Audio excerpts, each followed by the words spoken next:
दोस्तों एक बहुत ही बड़ी न्यूज़ आई है और इस न्यूज़ की वजह से आप लोगों को निफ्टी बैंक में स्पेशली मंडे को बहुत बड़ी अफरा तफरी देखने को मिल सकती है और जिसकी वजह से आप लोगों को निफ्टी में भी अफरा तफरी देखने को मिल सकती है क्योंकि निफ्टी बैंक का बहुत बड़ा वेटेज होता है निफ्टी 50 में। आप लोगों को पता ही होना चाहिए क्रेडिट स्विस ने अभी रिसेंटली स्विस बैंक से $50 बिलियन रेज किए हैं क्योंकि उनके जो बिगेस्ट इन्वेस्टर थे सऊदी नेशनल बैंक, उन्होंने मना कर दिया था कि भाई हम अपना स्टेक जो है 10% से ऊपर ले जाना नहीं चाहते क्योंकि वहां पे रेगुलेटरी दिक्कतें आ जाएंगी। तो उन्होंने $50 बिलियन की हेल्प ली स्विस बैंक से। अब यहां पे दोस्तों जो इंपॉर्टेंट न्यूज आई है वो ये है कि जो बैंकिंग जायंट है यूबीएस भी एक बहुत बड़ा बैंक है दोस्तों, उसके साथ डिस्कशन चल रहे हैं कि वो या तो सारी की सारी क्रेडिट स्विस को या उनके किसी पर्टिकुलर पार्ट को यहां पे एक्वायर कर सकते हैं या फिर यहां पे एक मर्जर हो सकता है और ये सारी चीजें होंगी इस वीकेंड पे दोस्तों। और ये बहुत ही इंपॉर्टेंट वीकेंड है क्रेडिट स्विस के लिए। अगर हम इसमें थोड़ा सा डीप में जाएं तो आप देख सकते हैं the Swiss National Bank and regulator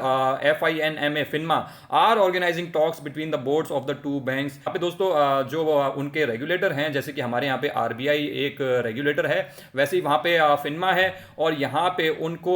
ये सारे एक्शंस लेने पड़ रहे हैं, ये सारे स्टेप्स लेने पड़ रहे हैं क्योंकि अदरवाइज तो जो बैंकिंग सेक्टर है उसी से भरोसा उठ जाएगा लोगों का। तो आप समझ सकते हैं कि कितनी बुरी हालत हो जाएगी। RBI ने भी ये किया था जब येस बैंक डूबा था, आप लोगों को याद होगा येस बैंक जब डूब रहा था तब RBI को भी ये सारे कदम उठाने पड़े थे और अल्टीमेटली SBI आगे आया था और येस बैंक में 49% स्टेक लेकर के उसको बचाया गया था। सो ये सारे स्टेप्स सारे जो रेगुलेटर्स होते हैं, नेशनल बैंक्स होते हैं, उनको लेने पड़ते हैं और यहां पे वही होता हुआ नजर आ रहा है। अगर रिपोर्ट्स की माने दोस्तों तो रिपोर्ट्स के द्वारा जो क्रेडिट स्विस के CFO हैं वो अपने टीम मेंबर्स के साथ इस वीकेंड पे सारे के सारे स्ट्रेटेजिक सिनारियोज को डिस्कस करेंगे और असेस करेंगे और एक फाइनल प्लान बनाएंगे कि आखिर उन्हें क्या करना चाहिए। उसके अलावा दोस्तों स्विस रेगुलेटर्स ने उनके काउंटर पार्ट्स US और UK में उनको बताया है कि भाई इन दोनों बैंक्स का मर्जर जो है वो उनका प्लान ए है जिससे कि क्रेडिट स्विस में कॉन्फिडेंस लाया जा सके और पूरे के पूरे बैंकिंग सेक्टर में कॉन्फिडेंस लाया जा सके लोगों का और इन्वेस्टर्स का। अदरवाइज यहां पे प्रॉब्लम्स और ज्यादा बढ़ सकती हैं। लेकिन दोस्तों ये तो सिर्फ प्लान ए है,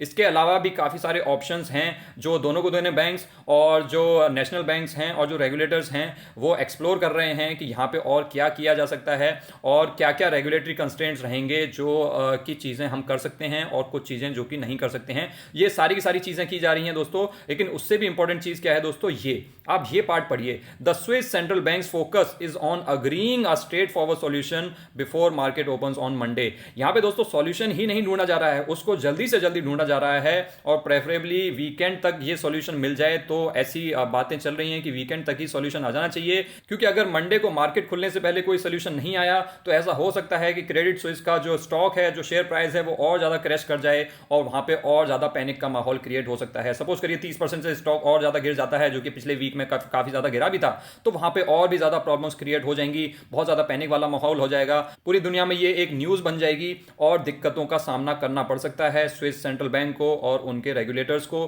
सो यहां पे सारा का सारा फोकस रहेगा कि वीकेंड तक कोई सोल्यूशन लाया जाए। तो दोस्तों आप लोगों को हो सकता है कि कल संडे की इवनिंग तक कोई ना कोई इससे रिलेटेड न्यूज भी देखने को मिल सकती है। हो ना हो कोई गारंटी नहीं है कि ये डील होगी या नहीं होगी, लेकिन कुछ ना कुछ न्यूज आप लोगों को देखने को मिल सकती है। तो दोस्तों न्यूज आए तो भी आपको अफरा तफरी देखने को मिलेगी मंडे को मार्केट में और न्यूज नहीं आए तब तो और भी ज्यादा अफरा तफरी देखने को मिलेगी क्योंकि अगर बाई चांस उसकी वजह से अगर कोई न्यूज नहीं आई सपोज करिए और स्टॉक क्रैश कर जाता है क्रेडिट स्विस का, तो आप लोगों को निफ्टी बैंक में भी गिरावट देखने को मिल सकती है। और सपोज करिए मर्जर की न्यूज आ जाती है संडे शाम तक, तो हो सकता है क्रेडिट स्विस का शेयर प्राइस भागने लग जाए, तो उसकी वजह से निफ्टी बैंक भी आप लोगों को भागता हुआ नजर आ सकता है। तो दोस्तों अफरा तफरी तो मचेगी। अब वो पॉजिटिव साइड मचेगी या नेगेटिव साइड में मचेगी ये बता पाना तो मुश्किल है, लेकिन आपको यहां पे थोड़ी सी वॉलेटिलिटी के लिए तैयार हो जाना चाहिए। लेकिन दोस्तों ऐसी न्यूज तो मार्केट में आती ही रहती हैं। जो सबसे इंपॉर्टेंट अपडेट्स होती हैं, जो न्यूज होती हैं, वो बहुत ही शॉर्ट वीडियोस में आप लोगों के लिए मैं कवर करने की कोशिश करता हूं। तो उन सारी वीडियोस और अपडेट्स के लिए आप इस चैनल को सब्सक्राइब कर सकते हैं।